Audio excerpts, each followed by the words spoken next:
Welcome to Ashoka online academy. మరి analyst grade 2 సంబంధించినటువంటి విషయంలో అత్యంత కీలకమైన కాన్సెప్ట్ ఎన్విరాన్మెంటల్ పొల్యూషన్.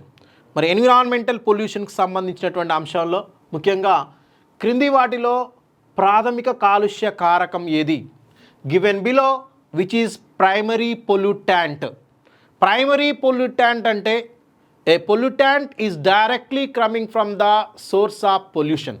అంటే ఖచ్చితంగా ఈ పొల్యూటాంట్ అనేది కాలుష్య జనకం నుంచి నేరుగా వాతావరణంలోకి ప్రయాణించి వాతావరణాన్ని కలుషితం చేస్తుంది. దాన్ని మనము ప్రైమరీ పొల్యూటాంట్ అంటాం.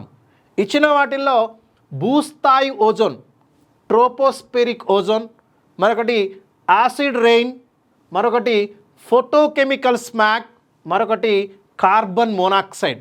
ఇచ్చిన ఆప్షన్లో వెహికల్ ఎగ్జాస్ట్ అంటే వాహనం నుంచి వచ్చేటువంటి వెలువడేటువంటి కాలుష్య కారకం కార్బన్ మోనాక్సైడ్. ఇది డైరెక్ట్గా వాతావరణంని ప్రభావితం చేస్తుంది, జీవవానికి అత్యంత ప్రమాదకరమైనది. కాబట్టి ఆన్సర్ మనకి కార్బన్ మోనాక్సైడ్.